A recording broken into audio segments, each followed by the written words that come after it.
Think Malaysia is just about street food and skyscrapers? Wait until you find out they have a rotating monarchy system and you can get fined $3,000 for pointing with your index finger.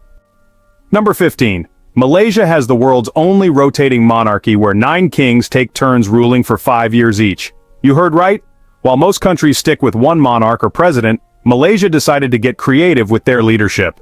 Every 5 years, 9 ethnic Malay state rulers literally take turns being king in what's called the Conference of Rulers. Think of it like a royal timeshare system that's been running since 1957.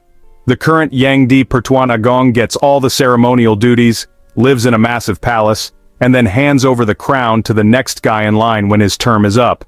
It's like musical chairs, but with billion-dollar palaces and constitutional powers. Here's the kicker, these aren't elected positions. Each state ruler inherited their title and they decide among themselves who gets to be the big boss next. Imagine explaining this system to someone from a republic. So you have 9 kings, but only one is the real king at any given time, and they rotate? Sounds unbelievable, but it's been working for nearly 70 years without any major political crises. Number 14. Pointing with your index finger can land you a fine of up to $3,000 and is considered deeply offensive throughout Malaysian society. Here's the scary part. Tourists get caught off guard by this constantly. In Western cultures, pointing with your index finger is as natural as breathing, but in Malaysia, it's equivalent to giving someone the middle finger. Instead, you're supposed to point using your thumb with your hand in a loose fist, or gesture with an open palm. The fine isn't just theoretical either. Foreign visitors have been charged under the country's etiquette laws, especially in more conservative states. Picture this. You're asking for directions pointing at a landmark, and suddenly you've committed a cultural offense that could cost you $3 grand. The reason? Traditional Malay culture views the index finger as accusatory and rude, associated with scolding children or showing anger. Even in business meetings, Malaysian professionals will carefully gesture with open hands or subtle thumb movements. What makes this even more shocking is that many international hotels don't warn guests about this rule, leaving countless tourists unknowingly offending locals daily. Number 13. Malaysia operates 2 completely separate legal systems simultaneously, one for Muslims and one for non-Muslims. Think one justice system per country? Think again. Malaysia has 2 parallel justice systems, Sharia laws and secular laws, and which court you end up in depends entirely on your religion and the type of case. Muslims are subject to Sharia courts for family matters, religious offenses, and moral conduct, while non-Muslims go through the secular court system inherited from British colonial rule. This creates some absolutely bizarre scenarios where the same action could be perfectly legal for a Buddhist, but a punishable offense for a Muslim living next door. For example, a Muslim caught drinking alcohol faces religious court penalties, while their Christian neighbor can drink legally. The complexity gets mind-blowing when interfaith couples want to divorce or when business disputes involve people from different religions. Lawyers literally have to specialize in either Sharia or secular law because the procedures, punishments, and even evidence requirements are completely different. Imagine living in a country where your religion determines which police force arrests you and which judge sentences you. That's daily reality for Malaysia's 33 million residents. Number 12. Malaysian toilets in rural areas often lack toilet paper, and using your left hand for anything is considered contaminated and offensive. You won't believe how this cultural rule affects every aspect of daily life. In traditional Malaysian culture, the left hand is designated for bathroom hygiene exclusively, making it unclean for all other activities. This means you cannot eat, shake hands, give gifts, or even point directions with your left hand without causing serious offense. The practical challenge for visitors is staggering. Imagine being naturally left-handed and having to retrain your entire muscle memory just to avoid insulting people. Malaysian restaurants don't provide forks and knives specifically because food is meant to be eaten with your right hand only, using rice or bread as utensils. Business cards must be presented with your right hand, and receiving them with your left is like spitting in someone's face. Here's where it gets really complicated.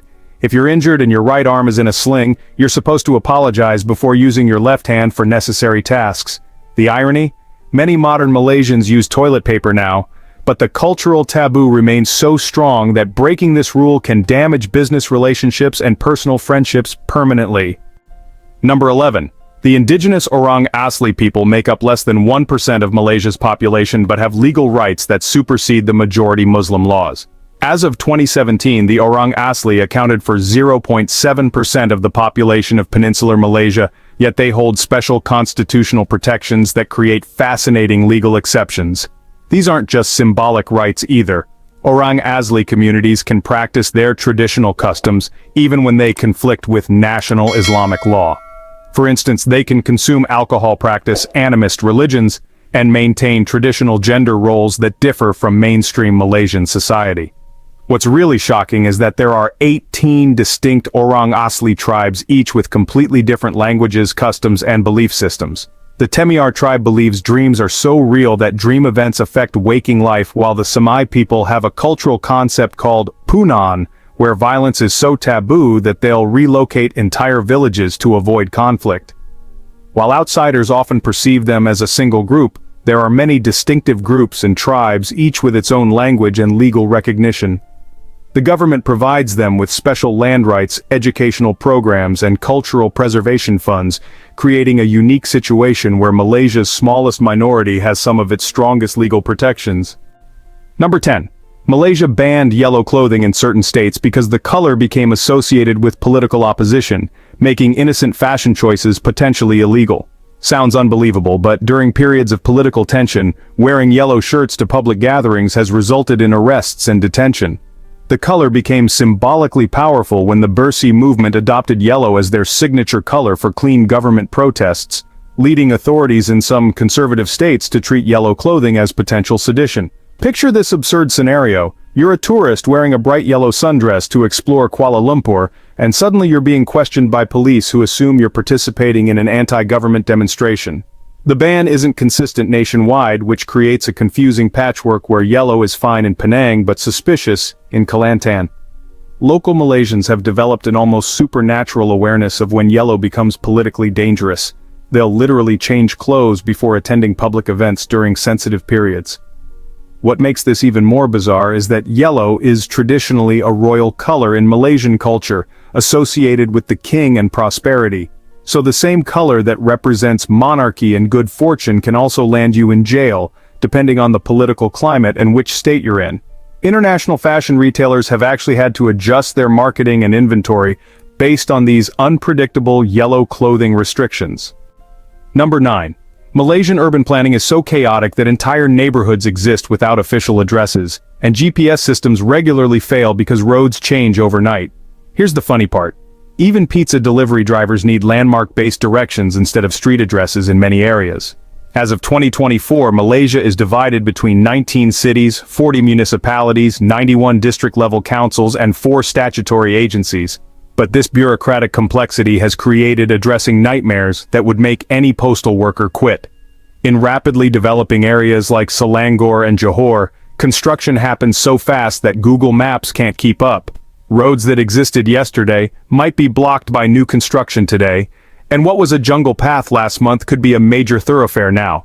The government has tried multiple times to implement systematic addressing, but local communities resist because they prefer the traditional system of house with the red gate near the mosque behind the durian tree. This creates incredible challenges for emergency services. Ambulances and fire trucks often need local guides to find addresses during crises.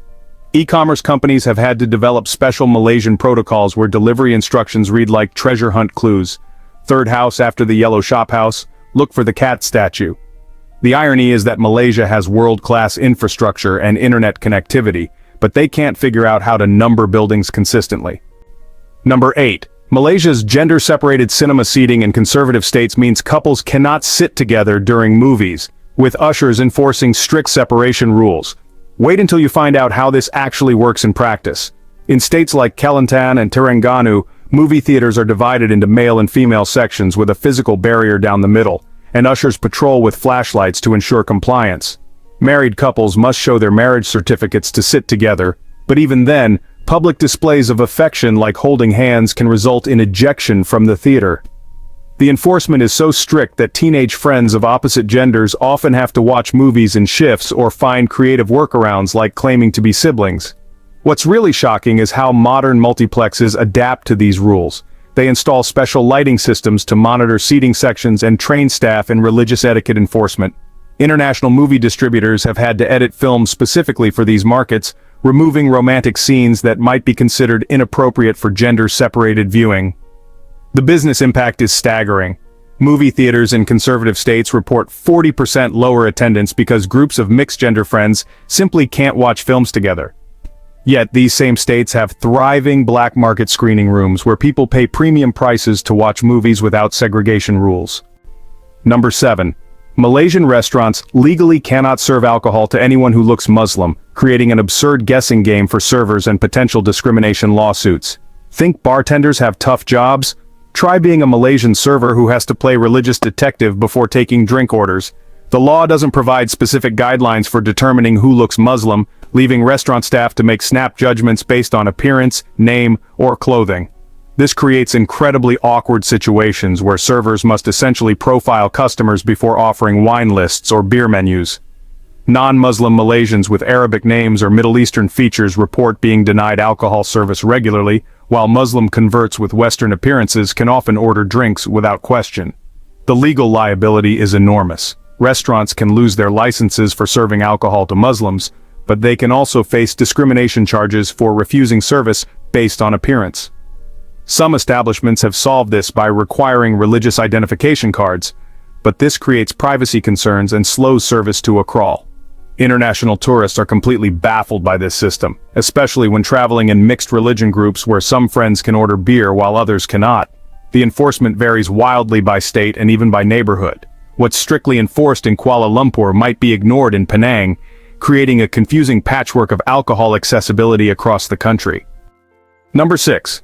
Malaysia has the world's most expensive toll road system, where driving across the country costs more than a domestic flight, and toll booths accept exact change only. You heard right, a road trip from Kuala Lumpur to Johor Bahru can cost over 200 Malaysian ringgit in tolls alone, while budget airlines offer the same route for 150 ringgit. The toll system is so extensive that Malaysian drivers carry bags of coins and small bills because electronic payment isn't universally accepted, and toll booths don't give change. This creates traffic nightmares when cars ahead don't have exact change, causing massive backups during peak hours. The privatized highway system means that every major route has different toll rates, payment methods, and even different currencies accepted in border areas. What makes this even more frustrating is that the tolls never decrease. They're designed to increase annually based on inflation and traffic volume. Middle-class families literally budget for toll costs when planning weekend trips, and many choose to take longer, slower federal roads to avoid the fees. International rental car companies warn tourists to budget an extra $50 to $100 per day just for highway tolls when exploring Malaysia.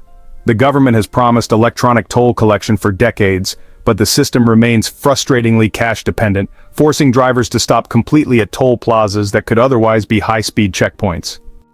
Number 5. Malaysian dating culture includes berzera ceremonies where couples formally announce their relationship to both families before their first official date, making casual dating virtually impossible in traditional communities. Here's the scary part for modern young Malaysians. You can't just swipe right and meet for coffee without involving extended family networks in traditional Malay culture. The berzera system requires potential couples to have their families meet, discuss compatibility, financial prospects, and religious suitability before the young people are allowed to spend time together unsupervised.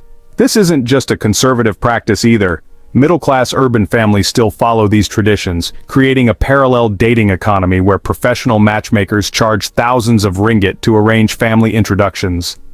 Young Malaysians have developed elaborate workarounds, including secret dating apps, coded social media interactions, and creative friend group strategies to meet potential partners without triggering family involvement.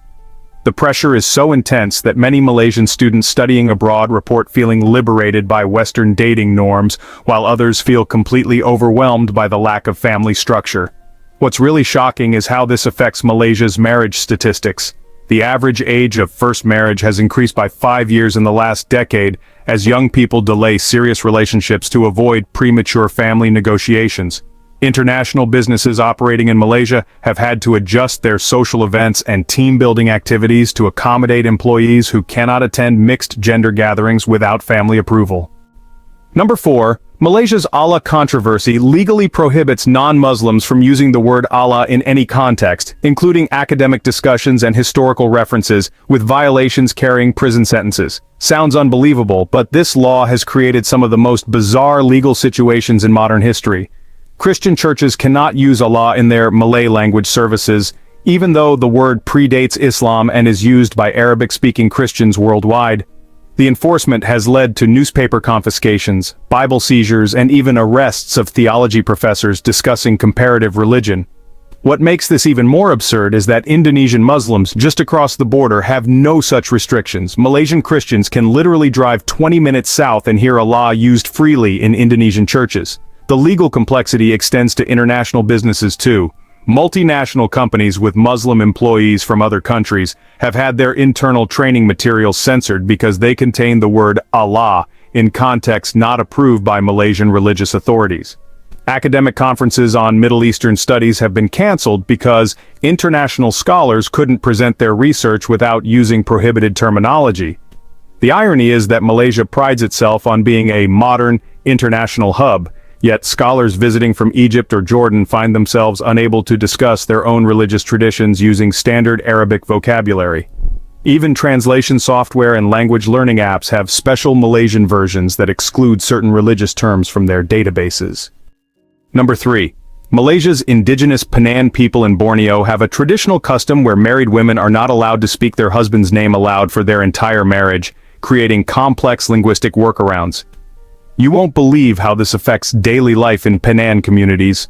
Women develop elaborate euphemisms and refer to their husbands as the father of child's name, or use complex kinship terms that avoid direct name usage. When the couple has no children yet, women often refer to their husbands by their job or a physical characteristic, leading to situations where everyone in the village knows someone as tall man or good hunter except his own wife. The linguistic creativity required is staggering. Penang women become masters of indirect communication, developing vocabularies of coded references that outsiders find impossible to decode. What's really shocking is how this tradition affects modern Penang families living in urban areas or working in government jobs where official documents require full names. Penang women have had to develop strategies for dealing with banks, hospitals, and schools where they need to reference their husbands but cannot speak their names directly. Some younger Penang women are challenging this tradition, leading to intergenerational conflicts where grandmothers stop speaking to daughters-in-law who break the naming taboo. The practical complications extend to emergencies too. If a Penang woman needs to call for medical help for her husband, she has to use circumlocutions that can confuse first responders who need clear identification. Number 2. Malaysia operates secret detention camps called rehabilitation centers where people can be held indefinitely without trial for activities like deviant behavior or unpatriotic thinking, with families often unaware of their relatives' locations. Think Malaysia is all about harmony and development? Think again. The Internal Security Act and its successor laws allow authorities to detain people for up to 2 years without charges, and many detainees report being held much longer without legal representation or family contact. These facilities officially don't exist on government websites or public records, but human rights organizations have documented their locations and interviewed former detainees who describe psychological pressure, forced religious education, and complete isolation from the outside world. What makes this even more terrifying is the vague criteria for detention. Activities detrimental to public order can include anything from political criticism to unconventional religious practices. International journalists have been denied access to investigate these facilities, and Malaysian lawyers report that habeas corpus petitions for disappeared clients are routinely dismissed without explanation. The psychological impact on families is devastating. Relatives often wait months or years without knowing if their family member is dead, imprisoned, or simply hiding. Under the Act, authorities can collect any information relevant to matters of cybersecurity, including by searching and seizing any relevant properties without a warrant, which has expanded surveillance capabilities that feed into this detention system. The international business community largely ignores this reality because it doesn't affect foreign investors. But Malaysian citizens live with the constant awareness that certain conversations or associations could lead to indefinite disappearance. Number 1. Malaysia's education system legally requires all ethnic Chinese and Indian students to study their mother tongue languages, but provides no qualified teachers, creating a massive parallel education system funded by communities themselves. Here's the most shocking part. The Constitution allows the Chinese and Indians to practice their own separate languages and cultures, but the government provides almost no resources to make this mandate actually work. Chinese Malaysian families collectively spend over 2 billion ringgit every year funding their own school system, hiring teachers from China and Taiwan, and maintaining facilities that the government legally requires but, just won't support. The complexity here is honestly mind-boggling. Students go to regular Malaysian schools during the day, then spend their evenings and weekends in community-funded language schools just to meet constitutional requirements that, well, the state has pretty much abandoned. Indian Malaysian families, they face even worse conditions with Tamil schools operating out of converted shophouses and community centers because, frankly, proper facilities just don't exist. What makes this absolutely absurd is that students can actually fail their government exams for not mastering languages that the government doesn't even adequately teach. Parents are working double shifts to afford private language tutoring, all while paying taxes that fund a public education system that honestly only serves Malay-speaking students effectively. The international implications are, well, staggering. Malaysian Chinese students often can't qualify for universities in China because their Mandarin education was so underfunded, while Malaysian Indian students struggle with Tamil proficiency requirements for government jobs. This has led to a brain drain, where Malaysia's most academically successful minority students leave for countries where their multilingual skills are actually valued instead of being just legally mandated but, practically ignored. So we've just discovered Malaysia's most mind-bending secrets, from rotating kings to language laws that really do defy logic. Which one shocked you the most? Subscribe for more hidden truths about countries that will totally blow your mind.